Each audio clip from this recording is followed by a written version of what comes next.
uno de los libros en el Antiguo Testamento que contiene una de las más espectaculares y sensacionales profecías bíblicas de los últimos tiempos. Y cuando estamos hablando de los últimos tiempos o los últimos días, tenemos que tener cuidado, porque unos son los últimos días o tiempos de la iglesia y otros son los tiempos de Israel. Esto es muy importante porque debido a este error y a esta equivocación de interpretación hermenéutica, teológica, bíblicamente, se ha dado el discurso equivocado acerca de que pues hay muchas profecías de que ya pertenecieron al pasado y que estas profecías ya se cumplieron, etcétera, etcétera. Y el trasfondo de todo esto es precisamente no darnos cuenta o no haber descubierto o no haber tenido cuidado al examinar las profecías para el tiempo para el cual fueron escritas. Entonces decir, por ejemplo, que pues Mateo 24 ya se cumplió en el pasado, lo cual es parcialmente verdad, porque en Mateo 24 encontramos a Cristo dando las señales de los últimos tiempos y dando las señales de la aproximación que iba a continuar sucediendo después de su muerte, como fue la invasión del gobierno romano por el general Tito en el año 70 después de Cristo. Entraron y Cristo lo profetizó: no quedará piedra sobre piedra. Se cumplió en Mateo 24. Y más adelante Cristo también da otras señales que se van a cumplir al final. Entonces tenemos que tener mucho cuidado en la forma en la que nosotros podemos interpretar o tratar sin tomar en cuenta las demás partes de la Biblia, darle un significado o darle un simbolismo completamente equivocado. Y lo mismo pasa con el libro de Apocalipsis. El libro de Apocalipsis es un libro que está escrito, ¿verdad? Del capítulo 4 hasta el capítulo 19 del Apocalipsis encontramos 21 juicios de Dios. 21 juicios de Dios que no se han cumplido en la historia, por el amor de Dios. O sea, todavía no estamos en los sellos, porque el cuarto sello es una cuarta parte de los seres humanos muriendo. Imaginémonos, jamás en la historia una cuarta parte de la tierra ha muerto. Encontramos también de qué forma en el quinto sello y en el sexto sello la cantidad de mártires y las estrellas y meteoros cayendo al mundo, el cielo envolviéndose como un pergamino, cosa que no se ha cumplido. En el capítulo 9 del Apocalipsis, abriéndose el abismo donde todos los demonios van a salir, cosa que no se ha cumplido. Entonces es absurdo, es ridículo poder tratar de decir que el Apocalipsis ya se cumplió, porque repito, son 21 juicios, son 7 sellos, 7 trompetas y 7 copas que aún no han tenido su cumplimiento profético, mucho menos las bodas del Cordero, ni tampoco la segunda venida de Jesucristo físicamente para establecer un reino físico, literalmente hablando, aquí en el mundo, durante el cual Él cumplirá la promesa a Abraham, Isaac y Jacob, a Salomón y a David, de que vendría un reino mesiánico al final de los tiempos.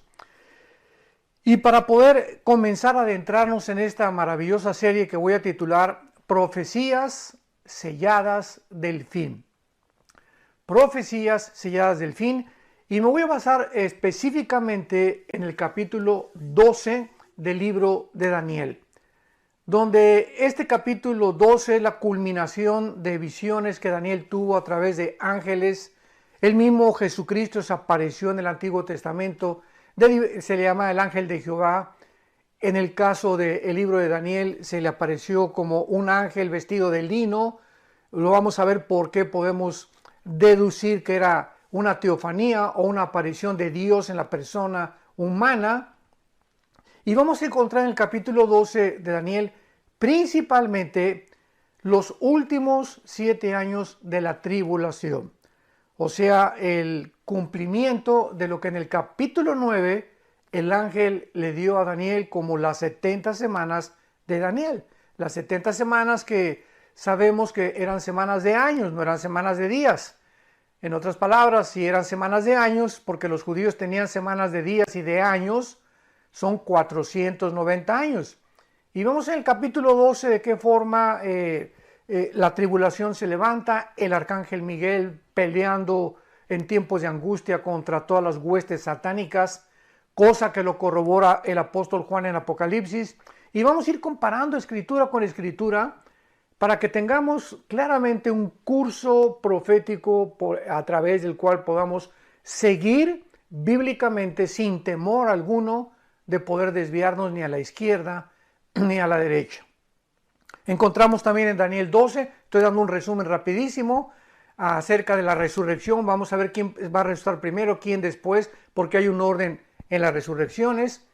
Y encontramos también en Daniel 12 el tiempo en que Jesucristo le dice a los ángeles para que le digan a Daniel cuánto tiempo durará la tribulación, cuándo culminará la persecución y el tiempo de la ira de Dios. Entonces, estos son los principales temas que vamos a abarcar poco a poco, pero antes es pero muy importante que podamos comprender que la frase inicial que se inicia en Daniel capítulo 12, en aquel tiempo se levantará Miguel, esta frase en aquel tiempo, tenemos que partir desde este momento para saber que estas profecías que a continuación se le revelaron a Daniel, ¿cuándo se van a cumplir? ¿Qué significa en aquel tiempo? Bueno, la palabra tiempo, aquí es la palabra, la voy a deletrear, E de Enrique, T de tío, H, et. Y esta palabra et tiene su transliteración en el griego con la palabra kairos. Entonces, en el hebreo es et, tiempo, y en el griego es kairos, con K, que significa no un tiempo cronológico. Esto es importante, porque cronos es el tiempo cronológico en el griego, pero cuando encontramos la palabra et en la Biblia, en el Antiguo Testamento, y kairos en el Nuevo Testamento, significa un tiempo específico, un tiempo determinado. Permítanme explicarles. Yo tengo un calendario, como mucha gente, donde tengo enero, febrero, marzo, abril, mayo, junio, ¿verdad? Y en ese calendario tengo una cronología de mis compromisos, pues que en octubre tenemos que ir a la Riviera Maya, al seminario de matrimonios. En julio tengo que hacer otras conferencias en un estado de México, otro en Sudamérica, etcétera, etcétera. Y tengo una cronología. Entonces, esto es lo que significa la palabra cronos. Pero cuando encontramos el día de mi cumpleaños, por ejemplo, que en este caso es el 7 de junio, o el día de la independencia, o el día del cumpleaños de mi esposa, o el día del cumpleaños de uno de mis hijos, son fechas específicas, ¿de acuerdo? Son fechas determinadas. El 7 de junio es mi cumpleaños, el tal es el día de la independencia, el tal es el día de Navidad. Son fechas específicas determinadas. Para estas fechas específicas, para días especiales, es para lo cual se usó la palabra et en el hebreo y kairos en el griego. Entonces, con este trasfondo, cuando dice la Biblia en Daniel 12, en aquel tiempo está determinando un tiempo específico, ¿verdad? Que se va a referir, como lo vamos a ver, a la gran tribulación. Así ya no hay vuelta de hoja. En aquel tiempo, y vamos a ver a continuación cómo nos apoyamos con más escrituras en el capítulo 12, que está refiriéndose al tiempo de la gran tribulación. Pero vamos a ver que en el libro de Daniel, y vamos a comenzar desde el capítulo 2, a ver las frases y los pasajes donde todos se refieren, se refieren al final de los tiempos. Así que esto es muy importante para poder interpretar, porque cuando examinamos esto no tenemos para dónde hacernos. O sea, nadie puede venir a atreverse a decir un disparate, ¿no? Que esto ya se cumplió o que se va a cumplir. Vamos a ver claramente que casi el 95% de las profecías de Daniel se van a cumplir en los tiempos que estamos viviendo y después en la semana 70 de Daniel. Veamos, por ejemplo, en el capítulo 2, vamos a ir por orden, capítulo 2 de Daniel, acompáñame, abre tu Biblia en el capítulo 2 de Daniel, versículo 28, y dice así: pero hay un rey, hay un Dios en los cielos, le está hablando Daniel al rey Nabucodonosor para explicarle el sueño que tuvo. En el capítulo 2, el rey Nabucodonosor tuvo un sueño de una grande estatua gigantesca, con la cabeza de oro, el pecho y los brazos de plata, el vientre de bronce, las dos piernas de la estatua eran de hierro, y los 10 dedos de la estatua mezclados de barro con hierro, barro cocido con hierro. Y pues Nabucodonosor no sabía de qué se trataba, entonces mandó traer a los astrólogos y a los brujos, a todos los espiritistas, ¿verdad? Ocultistas del reino, porque a través de todos los siglos descubrimos en la historia que el mayor porcentaje de estadistas y de gobernantes han consultado que la bola de cristal, tienen a sus brujos, tienen a sus astrólogos, porque desean de alguna manera saber qué les depara el futuro. Y Nabucodonosor no fue la excepción. Entonces Daniel ora a Dios y Dios le revela la interpretación de lo que significaba esta estatua para el rey. No nos vamos a detener en eso, pero nada más en el versículo 28, que es lo que nos atañe en este estudio, Daniel le dice al rey: pero hay un Dios en los cielos, el cual revela los misterios. Y él ha hecho saber al rey Nabucodonosor, escuchemos con mucha atención, lo que ha de acontecer o suceder en los postreros días. O sea, Nabucodonosor, te voy a interpretar lo que significa el sueño de la estatua. Pero este sueño, esta interpretación que tú tuviste, está relacionada con los últimos tiempos. Y de ahí Daniel pues ya comienza a decirle, ¿verdad?, que la cabeza representa a Babilonia, que era el reino en el cual en ese momento Nabucodonosor estaba gobernando, Daniel estaba bajo sus órdenes en el palacio.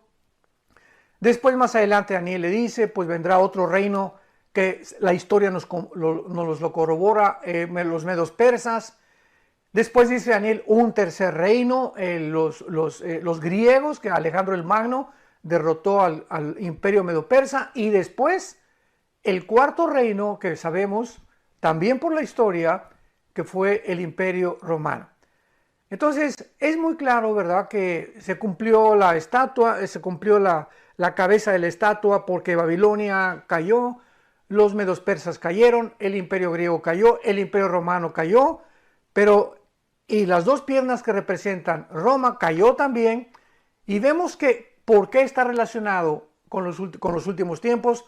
Porque los 10, esto es muy importante, los 10 dedos de la estatua del rey Nabucodonosor representan, lo vamos a ver a continuación, representan la última forma de gobierno mundial que existirá antes, esto es muy importante, antes de que Jesucristo regrese a reinar al mundo y establecer su reino mesiánico o su reino de 1000 años. Entonces, antes de que Cristo venga, esto es importantísimo, tenemos la seguridad, la absoluta seguridad, de que se va a formar una coalición de 10 naciones representadas por los 10 dedos de la estatua de Nabucodonosor, y en el Nuevo Testamento están representados por 10 cuernos, que nos vamos a ir después para allá. Entonces, esta es la razón por la cual Daniel le dijo al rey: este sueño que tú tienes, Dios te ha dicho lo que ha de acontecer en los postreros días. Y aquí la palabra postrero, que también es muy importante, es la palabra hebrea acharit, así como suena con ch, acharit, que siempre se usa para la frase los últimos tiempos. Así que tampoco hay vuelta de hoja, porque en el lenguaje hebreo no nos da lugar a otra interpretación paralela o para poder decir que son profecías que ya se cumplieron. Ahora veamos en el versículo 44 y 45 del capítulo 2 de Daniel, seguimos en el capítulo 2, versículo 44 y 45, que entonces ya Daniel le explica finalmente a el rey Nabucodonosor la interpretación de los 10 dedos. Y dice así: y en los días de estos reyes, o sea, de los 10 dedos, de acuerdo al versículo 42, que son los 10 dedos de la estatua, en los días de estos 10 reyes, el Dios del cielo levantará un reino que no será jamás destruido. Y sabemos que los que quieren interpretar que cuando Jesús dijo, el reino de Dios ya está en vosotros, y atribuyen el milenio como algo espiritual, ¿verdad? ¡Qué grande equivocación! Porque aquí está hablando de un reino que no va a ser destruido. Nosotros vamos a ser destruidos en el momento de la muerte, aunque sobrevivirá nuestro espíritu y nuestra alma. Pero aquí está hablando de un reino físico, literal, visible, la profecía de Daniel. En los días de estos reyes, el Dios del cielo levantará un reino que no será jamás destruido. Y estos 10 reyes no se han levantado nunca en la historia. Así que no podemos decir, ¿verdad?, que el reino de Dios es espiritual. Claro que es espiritual porque ahorita el Espíritu Santo vive entre nosotros. Pero decir que ese reino milenial y tratar de interpretarlo espiritualmente, decir que es espiritual, que porque ya el reino de Dios está entre nosotros, es absurdo, es un disparate. Porque tenemos que distinguir entre el reino espiritual, que ya está dentro de cada persona que tiene a Cristo, pero la Biblia nos confirma, nos profetiza, nos enseña que va a haber un reino físico, visible, literal, donde Cristo bajará en la segunda venida a establecerlo durante 1000 años.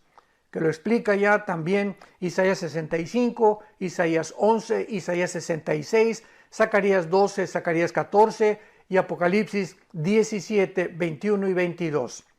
Entonces, tenemos que juntar todas estas profecías y unirlas. Yo les dije alguna vez que yo comparaba las profecías bíblicas con las neuronas del cerebro. ¿En qué sentido?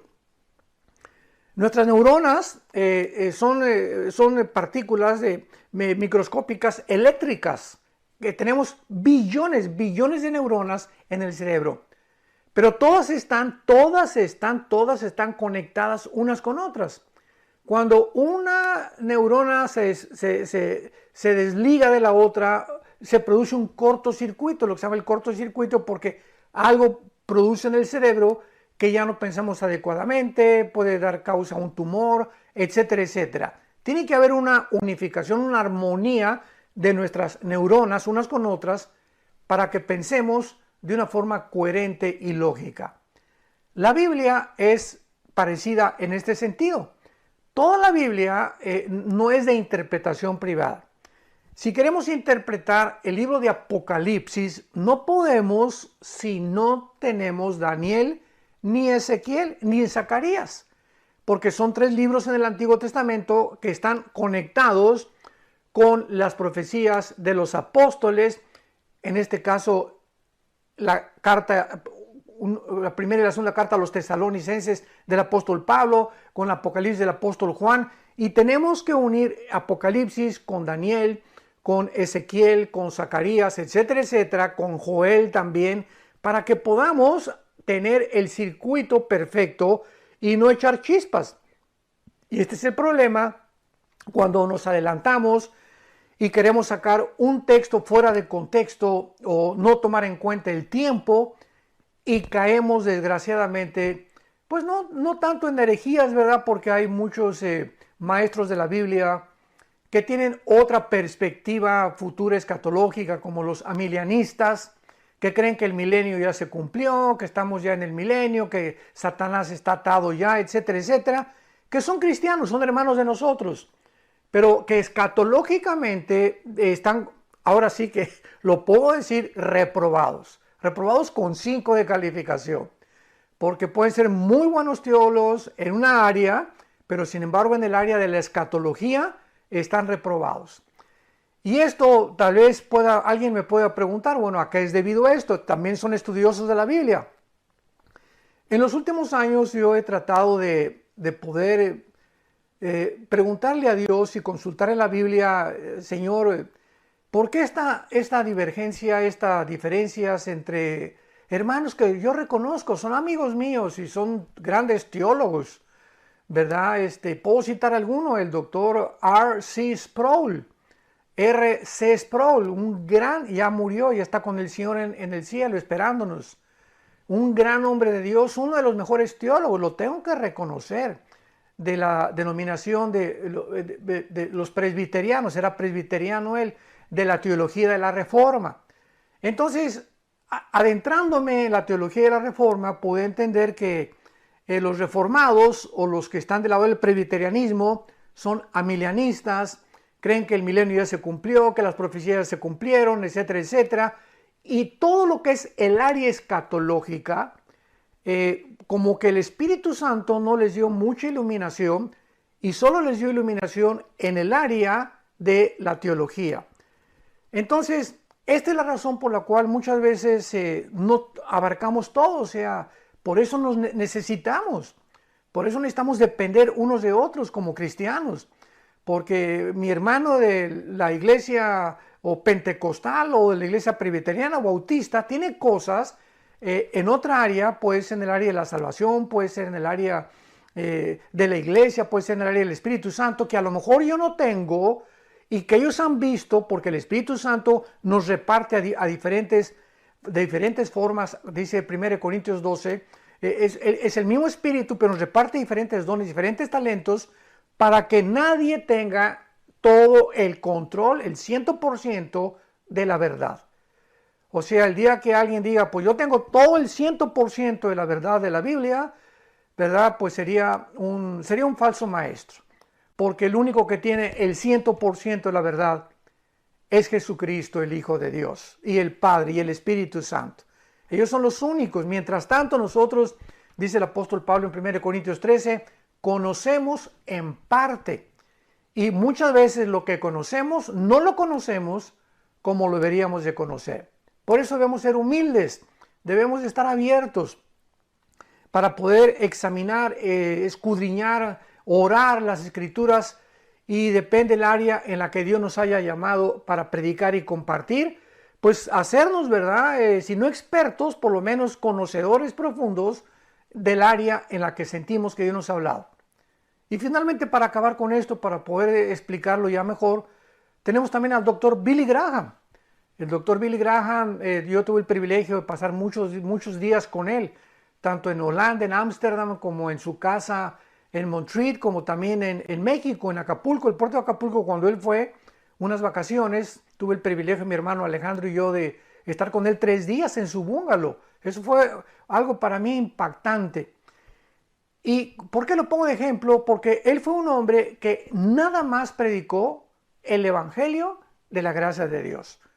Era un evangelista. Él mismo lo dijo, yo no soy teólogo, no soy escatólogo, soy evangelista. Fue el don que Dios le dio. Y oímos sus mensajes desde los años 47, 48, que él comenzó la revolución en la ciudad de Los Ángeles con los primeros mensajes evangelísticos, hasta que se murió. O escucha sus mensajes, lo único que predicaba era a Jesucristo. El plan de salvación y el evangelio de la gracia de Dios. Era todo lo que predicaba. Nunca se metió que Ezequiel y que estudiar las profecías, ni el Apocalipsis, ¿verdad? Aunque sacaba pasajes de cada libro, desde luego, para predicar. Pero fue un hombre que Dios lo llamó a ser evangelista. Otro ejemplo rápidamente es Luis Palau, el doctor Luis Palau, que también ya partió con el Señor. Yo trabajé con Luis 2 años y también tuve el gusto y el privilegio de poder estar con él y compartir con él, ¿verdad? Y fue otro hombre que fue evangelista, o sea, Luis se dedicó a predicar el evangelio de la gracia de Dios. Nunca se metió en otras ambigüedades ni en otras cosas de la Biblia, porque él también lo dijo, este es mi llamado. Entonces, con esto quiero decirles que todos tenemos un llamado. En el caso mío, de mi primer mensaje, me río todavía, y cuando lo comento mucha gente se ríe también. El primer mensaje que yo prediqué cuando yo me convertí, ¿cuál creen ustedes que fue el título? Y pues yo pienso que desde ahí ya Dios me estaba llamando para el área, aunque he recorrido, como he sido misionero, evangelista durante un tiempo, pastor y maestro, pero el área más fuerte en la que Dios me ha llamado es en la escatología y en la apologética, que es la defensa de la fe. Y mi primer mensaje se tituló La Gran Tribulación. Mi primer mensaje que prediqué fue acerca de la Gran Tribulación. Imaginémonos nada más, me metí desde que me convertí al libro del Apocalipsis. Fue una pasión y ahora sé que pues Dios me estaba llamando a eso y a eso he tratado de especializarme cada vez más, profundizarme cada vez más, porque siento que eso es mi llamado. Y esta es la razón por la cual dedico mucho más de mis conferencias y mis estudios a el área de las profecías bíblicas. Bueno, habiendo ya dicho eso y ya teniendo un poco más de comprensión, encontramos, ¿verdad? Y nos quedamos en Daniel 2, 44 y 45, donde finalmente Daniel le dice al rey Nabucodonosor las siguientes palabras para comprobar. Estamos comprobando todos los pasajes del libro de Daniel para recordar que se mencionan que es para los últimos tiempos. Daniel 2, 44 y 45. Y en los días de estos reyes, en los días de los 10 cuernos, en los días de los 10 dedos del estatua de Nabucodonosor, Dios levantará un reino que no será jamás destruido, lo cual no ha sucedido. Ni será el reino dejado a otro pueblo, desmenuzará y consumirá a todos estos reinos, o sea, a los anteriores, a los medos persas, a los griegos, a los babilonios, que de alguna manera quedaron vestigios repartidos por todo el mundo en diferentes naciones, pero él permanecerá para siempre. Versículo 45. Y de la manera que viste que del monte fue cortada una piedra, no con mano, la cual desmenuzó el hierro, el bronce, el barro, la plata y el oro, el gran rey, el gran Dios ha mostrado al rey. Esto es importante. Dios te está mostrando, le está diciendo Daniel a Nabucodonosor, lo que ha de acontecer en lo porvenir. El sueño que tú tuviste, rey, la estatua que golpeó finalmente a los pies de tu sueño, que eran los dedos, y que se desmoronó totalmente todos los imperios. Esto significa que cuando venga Cristo, que está representado por la piedra, porque Él es la roca, Él siempre ha sido la piedra sobre la cual se ha fundado todo, Él es la piedra angular, el establecimiento de todas las cosas. Cuando Cristo venga, golpeará los 10 dedos del estatua, representando que esos 10 dedos son la forma, como ya lo dijimos, de los 10 gobiernos mundiales, el G10 que se va a formar, y como lo vamos a ver después de que se forme este G10, y no antes, de ahí surgirá el cuerno pequeño, que en Daniel 7, Daniel 8 se le llama al anticristo. Entonces, en los días de estos reyes, Dios levantará un reino y te ha mostrado lo que ha de acontecer en lo porvenir. El sueño es verdadero y fiel su interpretación, le dice Daniel a el rey Nabucodonosor. Brinquémonos ahora al capítulo 7 del libro de Daniel. Daniel capítulo 7. Versículos del 15 al 18. Vamos a leerlos y después damos una breve explicación. Daniel 7 del 15 al 18. Se me turbó el espíritu a mí, Daniel, en medio de mi cuerpo, y las visiones de mi cabeza me asombraron. Me acerqué a uno de los que asistían y le pregunté la verdad acerca de todo esto. Y me habló y me hizo conocer la interpretación de las cosas. Estas 4 grandes bestias son 4 reyes que se levantarán en la tierra. Después de estos imperios, recibirán el reino los santos del Altísimo, inmediatamente después, los santos del Altísimo, y poseerán el reino hasta el siglo eternamente y para siempre. En el capítulo 7 del libro de Daniel, él vio, este profeta maravilloso, vio, ¿verdad?, 4 bestias, que son exactamente la representación de los 4 imperios del sueño del rey Nabucodonosor. La primera bestia, Babilonia, los medos persas, que es Irán, el vientre de bronce, que es Alejandro el Magno, o los griegos, y la cuarta bestia terrible, que ni siquiera el Espíritu Santo encontró un nombre para darle, que representa el Imperio Romano.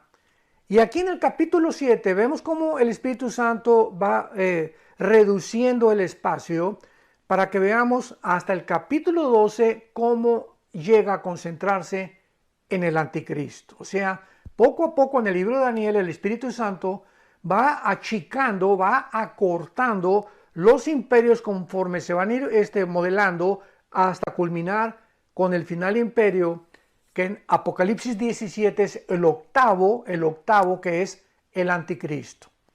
Entonces, después de que estas 4 bestias son vistas por Daniel, dice la Biblia en el versículo 9 que cuando él estaba mirando todas estas visiones que no entendía, vio una visión de Dios. Esto es increíble. Daniel estuvo viendo una visión del trono de Dios. Y vemos en el versículo 9 que dice, cuando estaba mirando, fueron puestos tronos. Él vio cuando se colocaron los tronos. Y se sentó un anciano de días, que es Dios. Así se le llama muchas veces.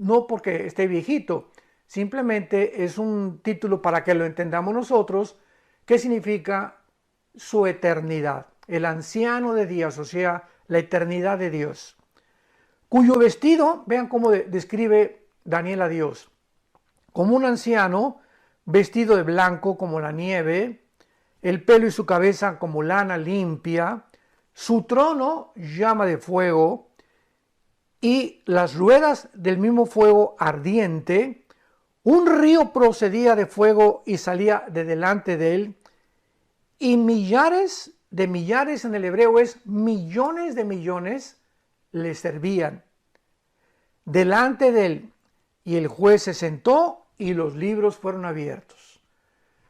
¿Qué visión tuvo Daniel de Dios? De los últimos tiempos. Porque vemos hasta Apocalipsis capítulo 20, versículo 11 al 15, cuando los libros fueron abiertos. O sea, lo que vio Daniel 600 años antes que el apóstol Juan en el Apocalipsis, los dos coinciden perfectamente bien. Y así sabemos que la visión que tuvo Daniel se está refiriendo a los últimos días. ¿Y qué es lo que en el capítulo 20 de Apocalipsis, versículo 11 al 15, vemos? El juicio del gran trono blanco. Aquí en esta visión vemos que fueron puestos tronos, pero en el capítulo 4 de Apocalipsis dice Juan que vio tronos y ya 24 ancianos sentados que representan a la iglesia. Y en el capítulo 20 de Apocalipsis encontramos que fueron abiertos los libros, y esto es cuando se han abierto los libros, es porque Dios está ya listo para juzgar a la humanidad. ¿Cuándo será esto? Al final del reino milenial, del reino mesiánico o del milenio.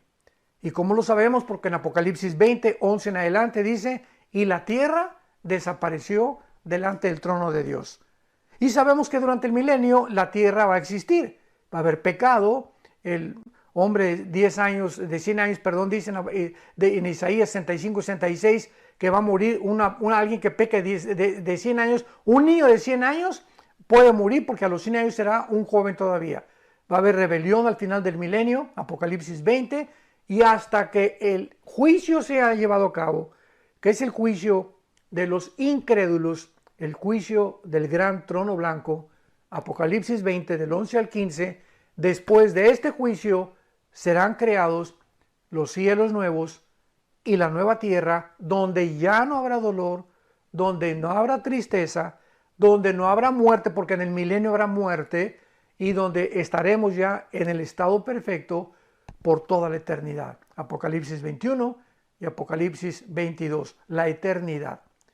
Entonces, esta es la razón por la cual Daniel se confunde, y vemos que uno de los que lo asistían a Dios, de los millones que tenían ahí, fue el que le dijo en el versículo 15 que acabamos de leer, Daniel 7, versículo 15, se me turbó el espíritu, después de esta, imaginémonos, se me turbó el espíritu, estaba confundido, y en medio de mi cuerpo y las visiones de mi cabeza me asombraron, y me acerqué a uno de los que asistían, ahí estaba Daniel, fue llevado en el espíritu al cielo, y de los millones ni siquiera le dejaron acercarse a Dios, se acercó a uno de los que asistían a Dios, que sabemos que son los ángeles, los millones de ángeles que Dios tiene a su servicio. Y se acercó Daniel a uno de estos ángeles, como dice aquí, y entonces le preguntó a él, versículo 16, ¿qué es esto? O sea, ¿por qué están abriéndose los libros? ¿Qué es lo que está pasando aquí? Y me hizo conocer la interpretación de las cosas. Y entonces ya el ángel le dice a Daniel, versículo 17, estas 4 grandes bestias que tú viste al principio son 4 reyes, después recibirán el reino los santos del Altísimo y poseerán el reino hasta el siglo eternamente y para siempre. No quiero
esto que es importantísimo.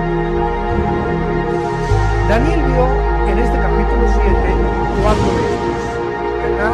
Vio en primer lugar, dice el versículo 4, estamos en el capítulo 7, a un león que representa a Babilonia, un oso que representa a Irán o a los reinos de los persas, el leopardo, versículo 6, que representa las conquistas veloces, repentinas, estratégicas de Alejandro el Magno, y número 4, la cuarta bestia, donde vemos más adelante que de ahí, de esa cuarta bestia, o sea, del Imperio Romano, salió un cuerno pequeño. ¿Por qué le dice el ángel que después de estos 4 reyes vendrá el trono de Dios, o vendrá el reino milenial de Jesucristo establecido en la tierra, cuando sabemos que son 10 reyes los que en el capítulo 2 se van a mencionar? Y vamos a poder entender esto si lo leemos en el capítulo 13 del libro del Apocalipsis. Vean ustedes la consistencia de la Biblia, es impresionante, asombroso. Solo Dios pudo inspirar este libro maravilloso. Dice Apocalipsis 13, versículo 1. El apóstol Juan está escribiendo: me paré sobre la arena del mar, y recordamos que Juan se encontraba ¿en dónde? En la isla de Patmos, junto al mar Egeo, enfrente del mar Mediterráneo. Cuando dice me paré sobre la arena del mar, está hablando sobre el mar Mediterráneo. Él estaba enfrente del mar Mediterráneo. No era el mar de Acapulco, ni era la playa Caleta, ni de Cancún, ni de la Riviera Maya, ni de la costa francesa. Él se paró y estaba junto al mar Mediterráneo, dándonos a entender claramente que la bestia que va a surgir ahorita va a surgir del área del mar Mediterráneo. Esto es importantísimo. Son detalles muy aparentemente muy pequeños que Dios nos los deja como piedras preciosas para que podamos nosotros tener una guía, como un mapa acerca de toda la revelación maravillosa que el Espíritu Santo nos quiere dar. Me paré sobre la arena del mar y vi subir del mar una bestia, o sea, esta bestia sabemos que es el anticristo. Aquí no hay vuelta de hoja. Entonces vemos que el anticristo surge del área del mar Mediterráneo, no de Inglaterra, no del mar Atlántico, no del mar Pacífico, no del mar Caspio, no del mar Negro, del mar Mediterráneo. De ahí surge la bestia o el anticristo. Pero lo importante es lo siguiente. Y dice Juan, tenía 7 cabezas que después lo vamos a ver, que representan los 7 imperios desde Egipto, Asiria hasta el Imperio Romano. Ha habido 7 imperios en la historia, lo vamos a ver, que tenía 7 cabezas y 10 cuernos, que son los 10 cuernos que representan los 10 dedos de la estatua de Nabucodonosor, como lo sabemos. Versículo 2. Y la bestia que viera semejante a un leopardo. ¿Por qué se le compara con un leopardo? Porque si nos vamos al libro de Daniel, el leopardo representa al imperio de Alejandro el Magno, que fue el tercer imperio que le reveló Dios a Daniel, y que en la estatua de Nabucodonosor representa el bronce o la plata, el metal, del bronce bruñido. Entonces Alejandro el Magno representa el tercer imperio. Primero fue Babilonia, los medos persas, recordamos, estamos recordando esto. Después el imperio griego, que fue el vientre, y las piernas de hierro, que fueron Roma. Entonces aquí le está diciendo que el cuerpo de la bestia, o sea, lo que va a conformar el gobierno del anticristo, vendrá del antiguo imperio griego. Y el antiguo imperio griego, recordamos que fue absorbido por el que siguió, que fue el imperio romano. Entonces vemos que el gobierno del anticristo va a estar conformado de 10 naciones que hayan surgido o que hayan formado parte del antiguo imperio romano, y entre estas fue Grecia. Y ahora, cuando vayamos al capítulo 8 del libro de Daniel, vamos a encontrar que el imperio de Alejandro el Magno, el imperio griego, que es el leopardo, muere Alejandro y se divide. Es en el capítulo 8 de Daniel. Bueno, hay tantas cosas que quisiera compartir, pero voy a compartir todo lo que siento compartir. El imperio de Alejandro el Magno, en el capítulo 8 de Daniel, se divide en 4 diferentes estados.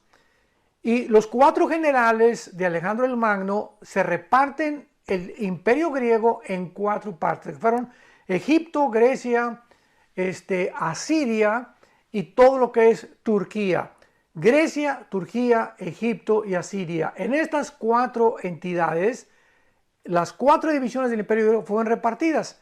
Y en el capítulo 8 de Daniel dice que de una de ellas, ¿verdad?, surgirá el anticristo. Que me adelanto para decirles que fue Asiria. Por eso al anticristo se le llama en el capítulo 10 de Isaías, en el capítulo 31, en fin, el asirio.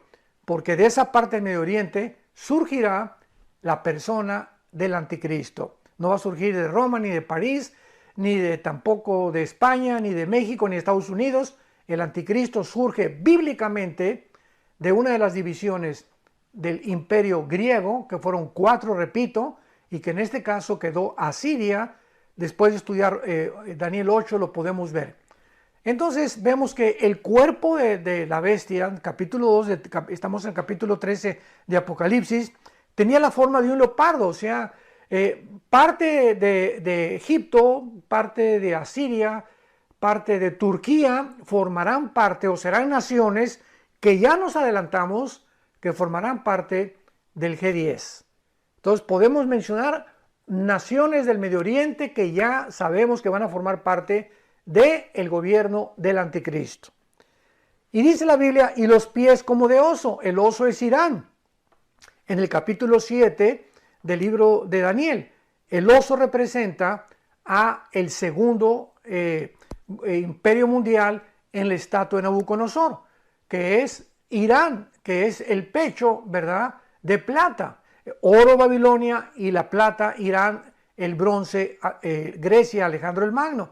Entonces vemos que los pies de la estatua, de la bestia, eran de Irán, o sea, el oso. Esto representa que Irán tendrá la movilidad del gobierno del anticristo. Y esto es interesantísimo porque sabemos que ahorita una de las más grandes, si unimos ya los cabos con los acontecimientos mundiales, sabemos que Irán está ahorita amenazando el Medio Oriente y está tratando de atacar a Israel, y es respaldado ya por Rusia y por China también y por Turquía. Increíble que Turquía representa, ¿verdad?, en el Antiguo Testamento a Togarma, y lo vamos a ver después en Ezequiel capítulo 38. Pero todas estas naciones ya están amalgamadas, ya hay una conformación, una alianza, donde ya podemos ver claramente que el rompecabezas de la Biblia, comenzar a poner todas estas piezas en orden, nos va dando un cuadro perfectamente bien, donde faltan las últimas pinceladas, que vamos a ver en el próximo estudio. Estoy seguro que esto va a ser de mucha bendición para todos ustedes, porque estamos adentrándonos ya en las profecías selladas para el tiempo del fin. Que Dios te bendiga, y continuamos recordando que Jesucristo está a la puerta. Ya está tocando Jesucristo, que ya viene por nosotros. Nos está diciendo: prepárense para que sean tomados por dignos de escapar. ¿De escapar de qué? Pues de la tribulación. Lucas 21, 34 en adelante. Para que sean dignos de escapar de las cosas que vendrán sobre el mundo. ¿Estás tú listo? Si no estás tú listo, invita a Jesucristo como tu Señor y como tu Salvador. Pídele perdón por tus pecados, y de aquí en adelante, la corta vida que Dios nos ha dado,